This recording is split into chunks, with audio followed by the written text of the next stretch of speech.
King Vikram was a man who kept his words, so he wanted to fulfill the promise he had made to the monk. Without losing heart, he walked back to the banyan tree.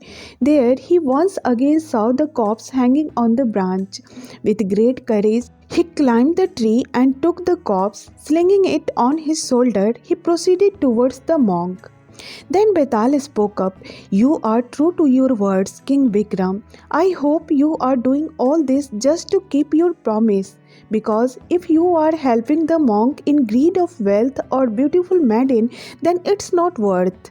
Let me prove my point to you by telling an old tale. But don't forget, if you speak, I'll go back to the banyan tree once again.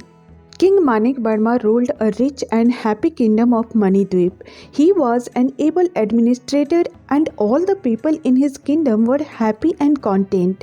After nearly 20 years of marriage, King Manik Barma's wife gave birth to a son.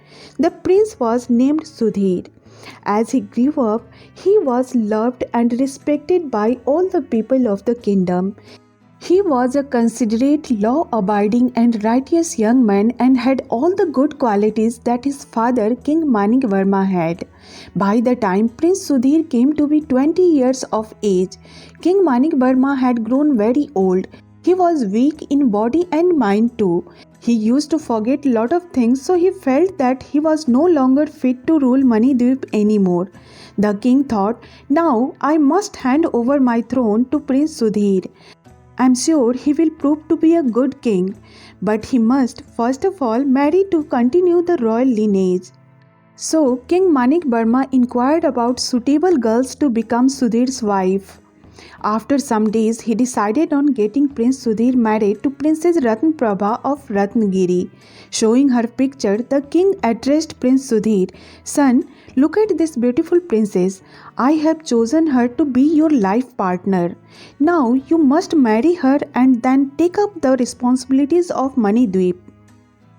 To this, Prince Sudhir bowed respectfully, took the picture and went to his bedchamber to rest for the night. That night, Prince Sudhir had a dream. In the dream, he saw a beautiful maiden. She was slim and fair, with doe eyes, rosy lips and beautiful, long black hair. She looked at Prince Sudhir lovingly and spread her arms to embrace him, and then she disappeared. Prince Sudhir woke up from the dream with a start. The image of the beautiful dream girl hovered in his heart and mind. He decided that whatever may happen, he will search for her and make her his wife. Next morning, Prince Sudhir approached King Manik Barma and said, Father, I have thought about what you said to me last night. Before getting married or becoming the king, I want to know how the common people live so as to understand their lifestyle, their problems and all that goes on outside this protective wall of the royal palace. Then I will have a clear and transparent understanding of the truth of our people's lives, and that will help me to rule over them better with a view to keep them happy. I think you must give me permission to go on such a tour. King Manik Barma gave him the permission very happily because he was impressed by his son's thoughts, without knowing that Prince Sudhir had something else in his mind. Actually, Prince Sudhir wanted to locate his beautiful dream girl, and this plan had sounded good to him. So the next day, Prince Sudhir dressed as a simpleton and with some food, clothes, a horse and some money left the palace. He roamed around the streets of each city and town in his kingdom. He went to districts and small villages, from temples and mansions to huts and ashrams. He looked for his dream girl everywhere. He kept on searching and nearly 3 months went by with no results at all. Then he went to some neighboring kingdoms boarding Manidweep. But even after spending 2 more months, he still could not find her. With a heavy heart, he started his journey back to Manidweep. Once on a hot afternoon, Prince Sudhir reached a river. He was tired, therefore he decided to rest for a while. He set his horse free to grass growing by the riverside. He himself lay down under a shady tree and was soon asleep. He awoke a few hours later and felt refreshed. He looked around but couldn't see his horse. He decided to walk on by the river bank to look for his horse. As he walked on, he saw a young maiden sitting on the river bank. Her back was towards Prince Sudhir. He approached her and said, "Young lady, have you seen any horse passing by this way? I had let it free and dozed off. Now I cannot find my horse anywhere." The young maiden turned to look at Prince Sudhir, and oh, Prince Sudhir stepped back in surprise. His heartbeats increased and his whole body being lit up with joy.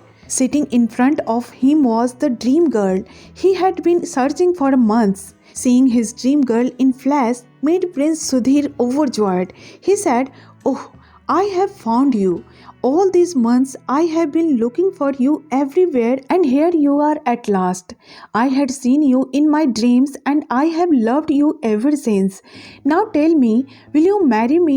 I will always love you and will always make you happy." Such outrageous words from a stranger scared the young maiden and she ran away. Prince Sudhir ran after her. He soon saw her entering a small untidy hut by the side of a large rice field. Immediately, an old man came out of the door of the hut. He looked at Prince Sudhir from head to toe and then said, "Yes, young man, what do you want? Who are you? Which village do you belong to? Who are your parents? You told my daughter that you dreamt of her and you wish to marry her. Do you think it to be a sign of a person belonging to a good family? Tell me your name. Come on, speak up, answer my questions."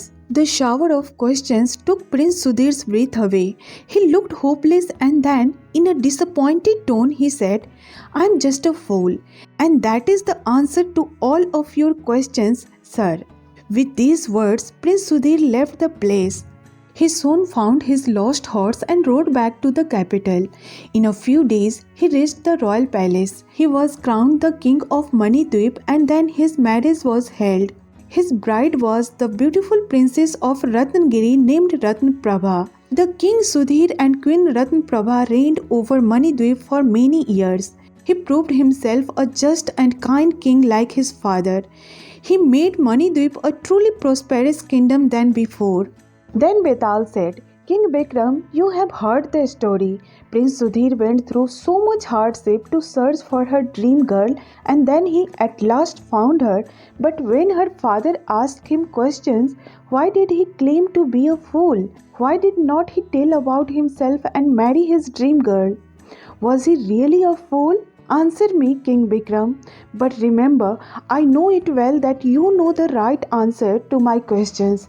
If you will give the right answers to my questions, I will fly back to my banyan tree. But if you will give me wrong answer, even after knowing the correct one, your head will burst into 1,000 pieces." Hearing this, King Vikram spoke up. He said, "Prince Sudhir was not a foolish man, but he cannot still be called an intelligent fellow. Seeing a beautiful girl in a dream, he went out to search for her, which is something of a waste of time. Only a senseless person would act this way." It was only when the old man questioned him that Prince Sudhir realized his silliness. A simple common man who wants to get his daughter married inquires a lot about the young man who wishes to marry her.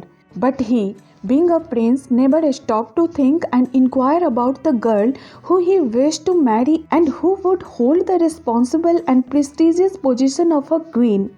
It should be his duty to inquire about her before acting further.